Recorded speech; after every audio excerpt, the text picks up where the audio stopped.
The public news 24 का platform पर आज हम एक ऐसी बात करने वाले हैं। आपने तमाम बेघर शहरी का नाम सुना होगा। आज जो बेघर शहरी है सुर्खियों बटोर रही है।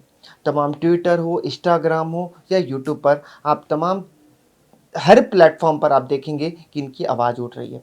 आखिर ये मुद्दा क्या है? बेघर शहरी कौन है? सरकार इनको नज़रअंदाज क्यों कर रही है? आज हम बात करने आए हैं राजू भाई से, जो बेघर शहरी के लिए काम कर रहे हैं, उनको न्याय दिलाने के लिए और उनकी एक आवाज़ बन रहे हैं।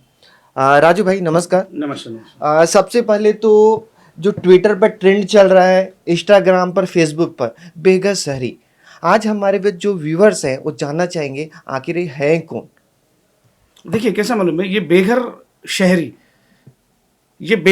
जो है, ये बेघर शहरी, ये सुप्रीम कोर्ट ने जो गाइडलाइंस दी है कि जिन शहरों में जो लोग फुटपाथ पे रहते हैं, नाले के पीछे रहते हैं, मंदिरों के आजू बाजू में रहते हैं, जो सुप्रीम कोर्ट ने एज पर गाइडलाइंस जो नॉर्म्स रखे गए, वो लोग जिनके पास घर नहीं है, जो खुले आसमान के नीचे रहते हैं, वो बेघर होते हैं। और वो बेघर जिन शहरों में रहते हैं उन्हें हम बेघर शहरी कहते हैं। तो इनकी स्थिति आज की डेट में क्या है? देखिए अभी बेघरों की जो स्थिति है, आज अगर आप मुंबई की स्थिति जानेंगे, मुंबई है, दिल्ली है, चेन्नई है, कोलकाता है, ऐसे जो शहर है, उन शहरों में सबसे डरावनी स्थिति आज बेघरों की है। बेघर यानी क्या है? गवर्नमेंट ने, सुप्रीम कोर्ट ने एक गाइडलाइन दी। सुप्रीम कोर्ट ने कहा कि 1 लाख की आबादी जिन जिन शहरों में है, वहां पे 100 घर इन बेघरों को होने चाहिए। देखिए मैं बात कर रहा हूं, ये जो शेल्टर्स है उसके आधार पर इनकी राज्य सरकारें हैं, जो राज्य सरकारें हैं वो शेल्टर्स बना रही है और शेल्टर्स बना के इनको दे रही है। तो 1 लाख के आबादी के पीछे 100 घर ये बेघरों को होनी चाहिए। मुंबई की आबादी 1 करोड़ 35 से 50 लाख के करीब है, तो उस हिसाब से 10,350 या 10,500 घर इन बेघरों को मिलने चाहिए थे। तो ऐसा मुंबई में तो हुआ ही नहीं। तो मुंबई में कितने लोगों को घर दिए? ऐसा तो कुछ हुआ नहीं। तो सुप्रीम कोर्ट ने जो गाइडलाइन दी थी, सुप्रीम कोर्ट ने जो ऑर्डर दिया था, उसको संज्ञान लेते हुए अभी ये राज्य सरकार जगे है और इन लोगों ने अभी इन लोगों को किस तरीके से इन लोगों को घर दिया जा सकता है, इसके लिए योजनाएं बनाने स्टार्ट की। तो राजू भाई, हमारे व्यूअर्स वो जानना चाहेंगे कि आप अच्छे खासे ट्रेंड कर रहे हैं ट्विटर और डिजिटल प्लेटफॉर्म पर और आपकी लोगों की आवाज़ बन रहे हैं। तो हमारे व्यूअर्स जानना चाहेंगे आप कब से इसमें काम कर रहे हैं बेघर शहरियों के लिए और आपकी योजनाएं क्या क्या है? देखिए अभी इसमें योजना है हमारी, तो हम बेघरों के लिए ऊपर काम करते हैं। हमारा आपने कब से काम किया? बेघर शहरी फाउंडेशन करके हमारा एक संस्था है, वो बेघर शहरी फाउंडेशन बेघरों के ऊपर कार्य करता है। ये क्या कार्य करता है कि देखो, राज्य सरकारें, आप नवी मुंबई में भी देख रहे हैं, मुंबई में भी देख रहे हैं, कचरे को डिब्बा मिल जाएगा, गाय को गौशाला मिल जाएगी, लेकिन बेघरों को घर नहीं मिलेगा। तो ये जो कॉन्सेप्ट है, ये कॉन्सेप्ट को, इस कॉन्सेप्ट पे गवर्नमेंट ध्यान दे और गवर्नमेंट इस पे एक नीति बनाए अच्छी तरह से। वो भी नीति राष्ट्रीय स्तर पे होनी चाहिए। देखो हम आपको एक बात बताने की कोशिश कर रहे हैं, जो लोग बेघर है, उस बेघर के पास, अभी के बेघर के पास उसका आधार कार्ड भी है, उसका पैन कार्ड भी है, वो पंजीकृत मतदाता भी है। और सबसे पहली बात, ये जो बेघर, ये कुटुंब है, ये बेघर फैमिली है। ये बेघर फैमिली एक फुटपाथ पे रह रहा है। आज मुंबई में जो स्थिति है, आप दवा बाजार जाइए, झूला मैदान जाइए, क्रॉस मैदान जाइए, दवा बाजार करके मुंबई का एक एरिया है, वहां पे आप दिन में जाएंगे तो सारे फुटपाथ, सारे रास्ते ये पूरे भरे, खचाखच भरे हुए हैं। लेकिन जैसा ही नाइट हो जाता है, शाम हो जाती है, तो दुकान बंद हो जाता है और लोग फुटपाथ पे आ जाते हैं फैमिली के साथ में, पूरे के पूरे। तो गवर्नमेंट को ये ध्यान देना पड़ेगा कि ये लोग बेघर है, इनको देना पड़ेगा। आज बेघरों की संख्या अगर आप कैलकुलेट करेंगे तो इन्होंने जो अभी आंकड़े बताए, तो उन्होंने 47,000 पूरे मुंबई में बेघर है करके बता रहे। 47,000 पूरे करीब ये पूरे बेघर है, ऐसा वो बता रहे। लेकिन क्या वो जो सर्वे उन्होंने किया है, वो सर्वे सही है? उसका प्रमाण सही है? देखो, बेघरों का सर्वेक्षण करना ही पड़ेगा आपको। अगर मुंबई में हर 10 साल के बाद जो जनगणना होती है, वैसी ही जनगणना बेघरों की भी होनी चाहिए, लेकिन वो बेघरों की जनगणना बायोमेट्रिक आधार पर होनी चाहिए। तो आपको भी क्या लग रहा है कि वो जो जनगणना सरकार दिखा रही है वो सही आंकड़ा दिखा रही है या बस कागजी रूप में उसे पूरा किया जा रहा है? देखो अभी इसमें कैसे मालूम है, हम लोगों ने कोर्ट में केस डाला है। केस में बृहन मुंबई महानगर पालिका BMC को रिप्लाई फाइल करने को बोला है, लेकिन आज 2.5 साल हुआ, बीएमसी ने रिप्लाई नहीं फाइल किया। 2.5 साल हो गया। 2.5 साल हो गया, कोर्ट ने रिप्लाई फाइल नहीं, बीएमसी ने रिप्लाई फाइल नहीं किया। अब इसमें हम बताने की ये कोशिश कर रहे हैं कि बेघरों को घर देने का काम ये केंद्र सरकार का है, बेघरों को घर देने का काम ये राज्य सरकार का है। क्या राज्य सरकार को ये पता है बेघर कौन है? ये बेघर कौन है ये पता नहीं है। तो बेघर ने क्या, ये बेघर कौन है ये जांचने के लिए इन लोगों ने, बीएमसी ने एक टेंडर निकाला। और टेंडर किसको दिया है? दिल्ली की एक कंपनी है इंडो ग्लोबल सोशल सर्विस करके, इंडो ग्लोबल सोसाइटी करके एक एनजीओ है, उनको दिया है। हम गवर्नमेंट को पूछना चाहते हैं कि आपने उनको काम दिया, नो प्रॉब्लम, सर्वेक्षण का काम दिया, सर्वेक्षण क्या बायोमेट्रिक तरीके से हुआ है? नहीं हुआ। क्यों नहीं हुआ? अगर बायोमेट्रिक तरीके से सर्वेक्षण नहीं होगा तो फर्जी नाम उसमें बहुत चढ़ाए जा सकते हैं। जिस दिन भी ये बायोमेट्रिक सर्वे करेंगे, दूध का दूध पानी का पानी पूरा क्लियर हो जाएगा कि कितने बेघर है। देखिए, बायोमेट्रिक करने से क्या होगा कि कौन सा बेघर, उसका नाम क्या है, उसका डेट क्या है, वो कहां पे रहता है, वो पूरा एरिया आ जाएगा। अगर आप मुंबई के इलाके में कितने बेघर डाल रहे हो तो 47,000 का आंकड़ा आ जाएगा। अब मुंबई के ए वार्ड में कितने बेघर है वो तुरंत आपको बायोमेट्रिक से पता चल जाएंगे। लेकिन वो करना नहीं चाहते। वो करना नहीं चाहते, क्योंकि अगर ऐसा करेंगे तो पूरा रिकॉर्ड ट्रांसपेरेंसी आ जाएगी। तो राजू भाई, मैं जानना चाहूँगा कि आपने बेघर का सवाल उठाया है, तो फिलहाल में करंट सिचुएशन में सरकार की क्या क्या योजनाएं चल रही हैं बेघर जो हैं, रहवासी हैं या बेघर जो शहरी हैं उनके लिए, और योजनाओं में कितना अमल किया गया अभी तक? देखिए, अभी सरकारें तो इसमें राज्य सरकार है, राज्य सरकार तो कदम उठा रही है, लेकिन जिस तरह से कदम होना चाहिए वो कछुए की चाल है। तो क्या कदम उठा रहे हैं? कुछ योजना का नाम बताइए। देखो, वो जो योजनाएं हैं, महात्मा गांधी पथ क्रांति योजना आई थी, महात्मा गांधी पदपथ यानी फुटपाथ पे जो लोग रहते उसका पुनर्वसन करना। तो 2006 में इन लोगों ने पुनर्वसन किया। जिम्बूर सांताक्रूज लिंक रोड आगाड़ बना, उनके फुटपाथ से उठाए, पीडी मले रोड आजाद मैदान से उठाए, ऐसे बहुत सारे बेघर फैमिलीज को उठाया। और इन लोगों ने लल्लू भाई कंपाउंड जो बने हैं अभी, एमएमआरडी की कॉलोनी है, वहां पे इन लोगों ने उनका पुनर्वसन दिया। लेकिन 2006 के बाद तो ये पूरी पूरी परियोजना ही बंद हो गई। वो ये जो योजना है, ये योजना ही पूरी बंद हो गई। तो इनके पास ध्यान देगा कौन? आपको एक बात बताने की कोशिश कर रहा हूं कि हमारी राज्य सरकार मुंबई को बड़े पैमाने पर, और क्यों ना हो, क्योंकि वो एक आर्थिक सिटी है, आर्थिक मजबूत शहर है हमारा मुंबई शहर। अगर मुंबई शहर को डेवलप करना है तो क्या मुंबई का फुटपाथ छोड़ के हम लोग मुंबई को डेवलप कर सकते? नहीं कर सकते। तो मुंबई के फुटपाथ को आपको डेवलप करना ही होगा। और मुंबई के फुटपाथ के कौन रह रहा है? ये बेघर रह रहे हैं। तो इनको बेघर का साथ छोड़ के ये मुंबई डेवलप हो ही नहीं सकती। और उसके लिए हमें क्या करना पड़ेगा कि इनके लिए एक योजना, ऐसी एक मजबूत योजना बनानी होगी। क्योंकि देखिए, आप एक बात बताने की कोशिश कर रहा हूं, आज अगर आप पूछेंगे मुंबई में बेघरों को सबसे बड़ा खतरा कौन है, तो मैं आपको बोलूंगा, और लोग भी यही बोलेंगे जो बेघर है, कि मुंबई में सबसे बड़ा जो खतरा इन बेघरों को है वो है पुलिस, और दूसरे नंबर पे है ये बीएमसी। तो क्योंकि यही समझाइएगा, पुलिस कैसे है और बीएमसी कैसे है? देखो, इसमें कैसे मान लो, देखो, फुटपाथ पे घर नहीं बनाना है, फुटपाथ क्लीन रखना है, साफ सुथरा रखना है, इसके ऊपर तोड़ा कार्रवाई आए दिन बीएमसी करती है। और उसका सपोर्ट लेके पुलिस भी यही कार्रवाई। अभी आपने न्यूज में सुना होगा कि लोग सो रहे थे फुटपाथ पर, मुंबई के पुलिस ने, जो वैन जा रही थी, उन्होंने पानी डाला और पूरे लोगों को वहां से जगा रहे। ये कौन सा, ये ह्यूमैनिटी ग्राउंड को लेके कौन सा सवाल नहीं है? ये हुआ है। ये आप भी, आपके न्यूज चैनल से मुझे भी पता चला कि ऐसा हुआ है। मैं आपको एक बात बताने की कोशिश, देखिए, बेघर शहरी ये कोई कहाँ से, क्या पाकिस्तान से या अमेरिका से आया हुआ इंसान नहीं, वो हमारा इंडियन सिटीजन है, हमारा भारतीय नागरिक है। उसको डेवलप करना ये हमारी राज्य सरकार और केंद्र सरकार की। आर्थिक रूप से कमजोर है वो, हम मान्य करते हैं क्या, लेकिन आर्थिक रूप से अगर वो कमजोर है तो उसको हेल्पिंग हैंड दे के इनका पुनर्वसन नहीं किया जा सकता? किया जा सकता है। मुंबई में जगह खाली है, मेरे मुंबई में या नवी मुंबई में ऐसा नहीं है, जगह बहुत है। आप अगर आरटीआई के जरिए हमें इंफॉर्मेशन मिली है कि एमएमआरडी की 19,600 घर मुंबई में खाली है, जो 12 साल से खाली पड़े हैं। तो मैं आपको एक बात बताने की कोशिश कर रहा हूं, अगर 12 साल से वो बिल्डिंग के रूम खाली है, वहां पे कुत्ते बिल्लियां रह सकते हैं, जानवर रह सकते हैं, क्या इंसान नहीं रह सकते?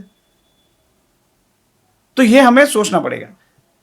राजू भाई, मैं आपसे इसी से रिलेटेड सवाल एक पूछना चाहूँगा कि अगर सरकार काम नहीं कर रही है तो हमारे यहाँ न्याय प्रणाली है, न्याय व्यवस्था है।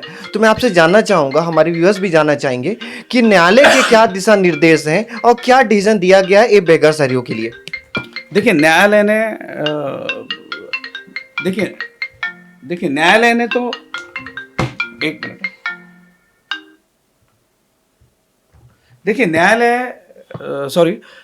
न्यायालय ने तो दिशा निर्देश राज्य सरकार को दिया है कि आप state level shelter monitoring committee बनाइए और कमेटी के आधार पर जो निर्णय लेना इन बेघरों के लिए लेना। हम क्या कह रहे हैं, उन्होंने किया है शेल्टर बीएमसी ने जो योजना बनाई है, इनको शेल्टर देना। शेल्टर मतलब क्या, निवारा होता है, ये अस्थायी रूप से है। हम क्या कहना चाह रहे हैं बेघर शहरी फाउंडेशन के माध्यम से कि बेघरों को स्थायी रूम होने चाहिए। 2006 में दिए ना, आप भी आज भी दे सकते हैं, मुंबई में जगह है बहुत है, लेकिन देने के लिए इच्छा शक्ति चाहिए। देने के लिए हमें इच्छा शक्ति, क्या लगता है कि उनकी इच्छा शक्ति है कि नहीं, और वो न्यायालय के निर्देश को और आदेश को क्यों नहीं मान रहे? न्यायालय के निर्देश को खाली उन्होंने यहां तक माना है कि भाई स्टेट लेवल मॉनिटरिंग कमेटी बनाई है। उस कमेटी को अभी जो मुंबई में मीटिंग हुई, उस मीटिंग में तो मुंबई के जो प्लानिंग डिवीजन के हेड किरण दिघावकर थे, वो भी नहीं थे। स्टेट लेवल मॉनिटरिंग कमेटी की मीटिंग होती है और उसमें वो भी नहीं होते प्लानिंग डिवीजन के। तो आप मुझे बताइएगा कि इसको कैसे वर्कआउट किया जा सकता है। मैं बताने की ये कोशिश कर रहा हूं, स्थायी रूप से बेघरों को घर मिलने चाहिए। बेघरों को घर देने का काम ये केंद्र सरकार और राज्य सरकार का है। केंद्र सरकार, राज्य सरकार इसका स्थायी इसका इलाज निकाले, एक योजना बनाए और योजना के आधार पर इनका पूरा का पूरा बायोमेट्रिक सर्वेक्षण होना चाहिए, और वो भी जीआईएस मैपिंग के जरिए, लोकेशन के माध्यम से जरिए। क्योंकि उससे क्या होगा कि एक डेटा कलेक्ट होगा कि मुंबई में एक्चुअल बेघर कितने हैं और वो कौन से एरिया में है, कौन से वार्ड में है, और ए वार्ड में कितने लोग हैं, बच्चे कितने, बूढ़े कितने हैं, घर कितने, पूरा ब्यौरा आपके पास हो जाएगा नाम के साथ, फोन नंबर के साथ में। आज डिजिटल इंडिया हमारा हो गया है। मैं आपको बताने की कोशिश कर रहा हूं, हर बेघर के पास Aadhaar card, PAN card, mostly rarely होगा तो वो 1% होगा, लेकिन सारे लोगों के पास डॉक्यूमेंट्स है, सारे लोगों के पास डॉक्यूमेंट्स अपने हैं। तो मैं आपको एक बात बताने की कोशिश कर रहा हूं कि न्यायालय तो दिशा निर्देश सही तरीके से दे ही रही है, लेकिन राज्य सरकारें और प्रशासन ढीला है, वो ध्यान नहीं दे रहा है। और उसी के आसार आप अगर अभी कैलकुलेशन में करेंगे तो कालबा देवी एक एरिया है, फुटपाथ पे रहने वाला 93%, 10वीं का बच्चा 93% लाता है, फुटपाथ पे रह पे 93% लिए। आज कोविड पैंडेमिक, जो कोविड चल रहा था, उसमें भी हमारे लोग थे। हमारा भगवान का मैं शुक्र मानता हूं कि पूरे इसमें कोविड में जो फुटपाथ के जो लोग थे उसको आसार नहीं हुआ, क्योंकि उनकी इम्यून सिस्टम इतनी स्ट्रांग थी, रोग प्रतिकारक शक्ति इतनी स्ट्रांग थी, तो सारे के सारे भले चंगे रहे। तो मैं बताने की कोशिश कर रहा हूं कि ग्रेजुएशन में लास्ट ईयर में जो फुटपाथ में जो बच्चियां पढ़ रहे, उसमें से 83% आता है, 92% आते हैं। ये लोगों को सही वक्त पे सही दिशा, सही स्किल्स और सही हेल्पिंग हैंड गवर्नमेंट ने दी, तो ये लोग एक भारत का एक भविष्य बन के आगे आएंगे। अगर इनको सही तरीके से सही दिशा, सही मार्गदर्शन नहीं मिला तो एक समाज विघातक कार्य में भी इनका उपयोग हो सकता है। ये गवर्नमेंट ने देखना चाहिए। राजू भाई, मेरा अगला सवाल है कि आप बेघर शहरियों के लिए काम कर रहे हैं, उनको न्याय दिलाने के लिए आवाज़ बन रहे हैं उनकी। आप पूरे मुंबई हो या महाराष्ट्र हो, आपका विजिट रहता है, तो फिलहाल में जो आपका सर्वेक्षण है उसमें बेघर शहरी की स्थिति क्या है, और जो 2006 से जो प्लानिंग चल रही है सेंट्रल गवर्नमेंट की या स्टेट गवर्नमेंट की, उसमें अभी कितने लोगों को फ़ायदा मिला है और कितने ऐसे लोग हैं जिनको अभी भी बेघर हैं? देखिए, अभी बेघरों की स्थिति अभी फिलहाल अगर कैलकुलेशन करेंगे तो बेघरों का इन्होंने खाली सर्वेक्षण किया, लेकिन जो सर्वेक्षण महानगर पालिका बीएमसी ने किया है वो गलत तरीके से है।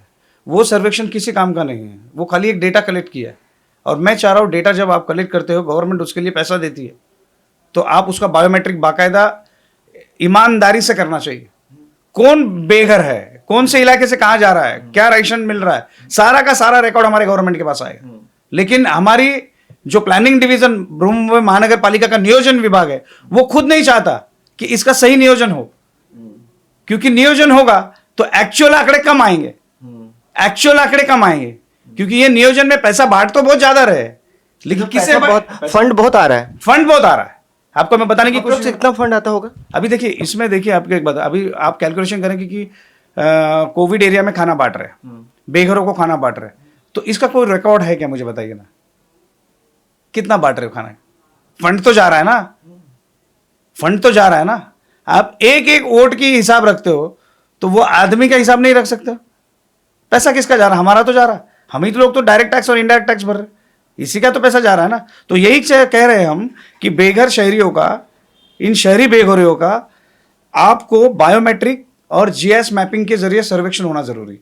अगर ये बायोमेट्रिक और जीएस सर्वेक्षण होता है तो ही आगे कार्य सफल होगा।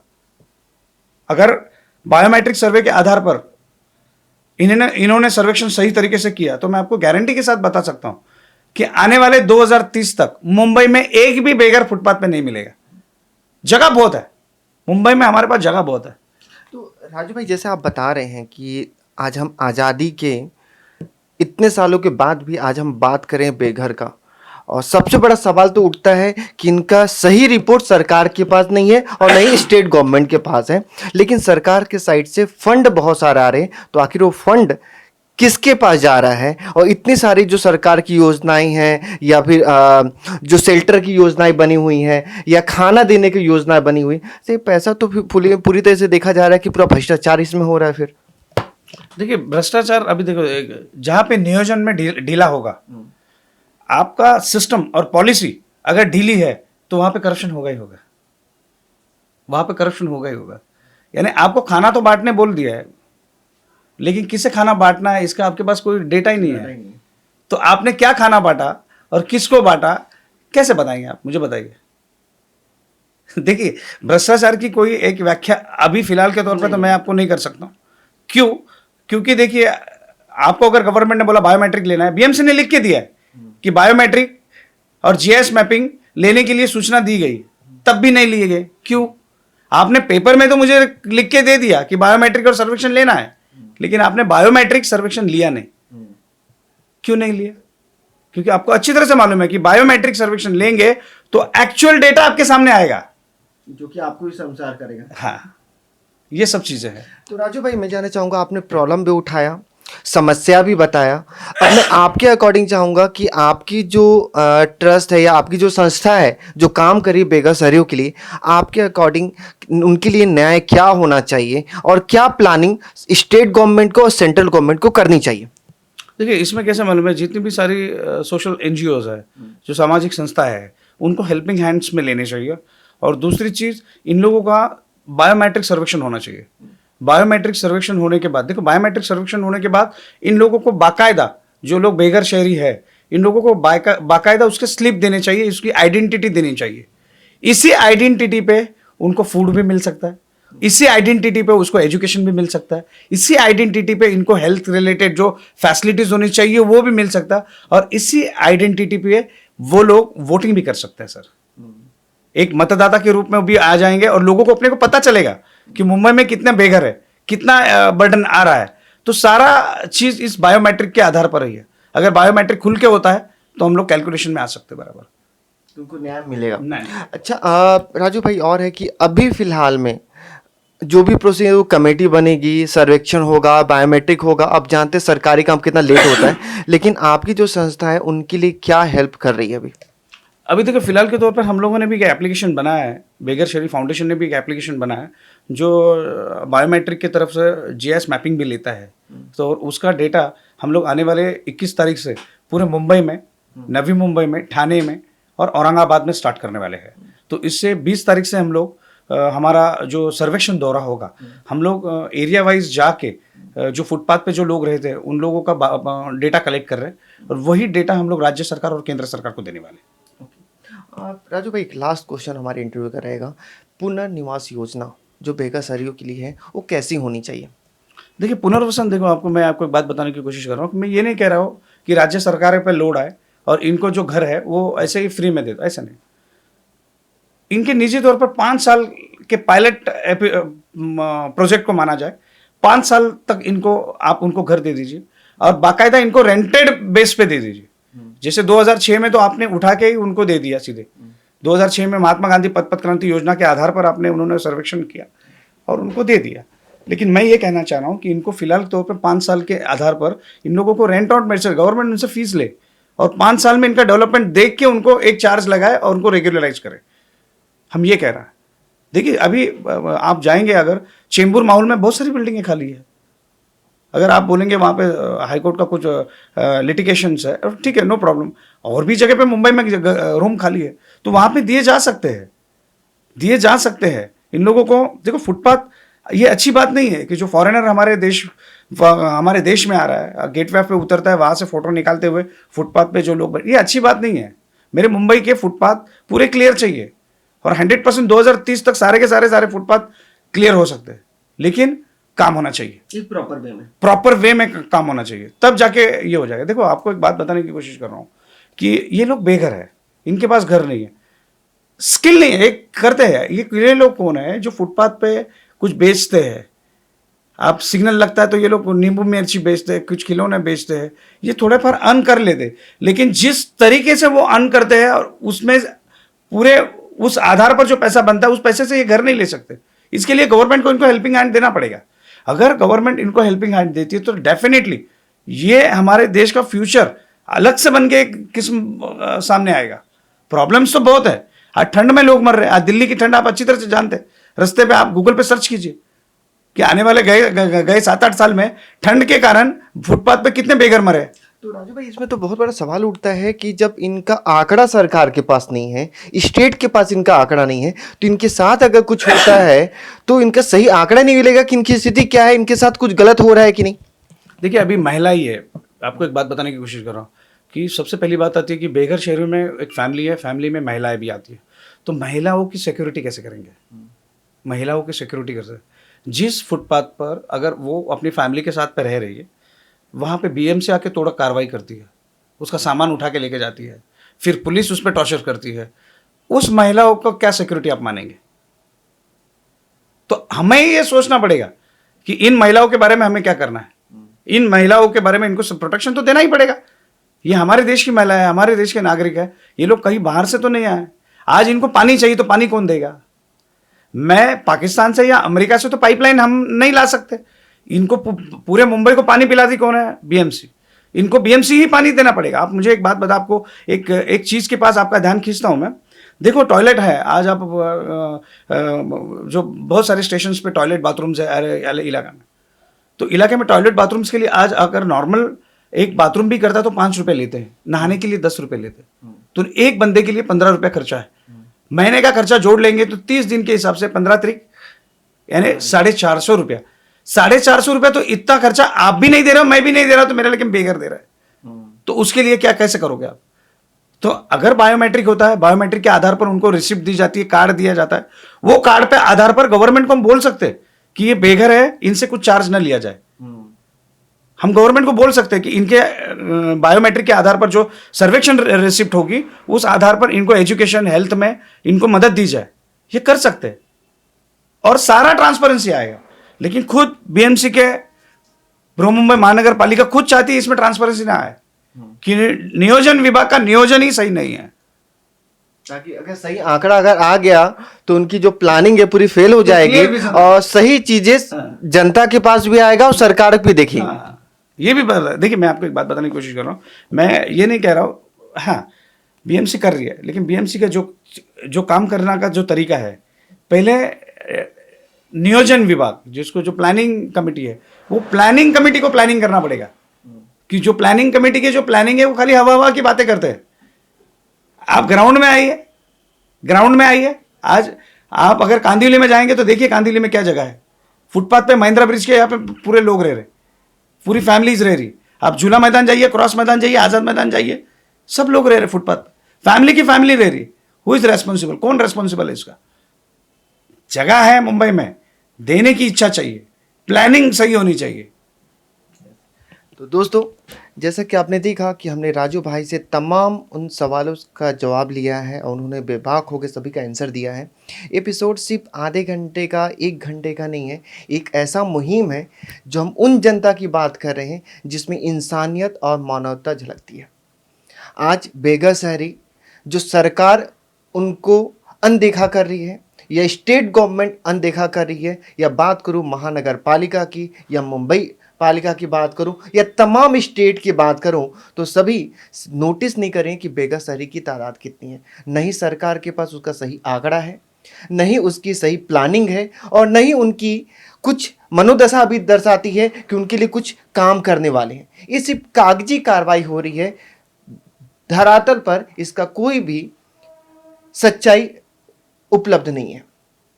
कारण क्या है? सुप्रीम कोर्ट ने तमाम दिशा निर्देश दिए हैं।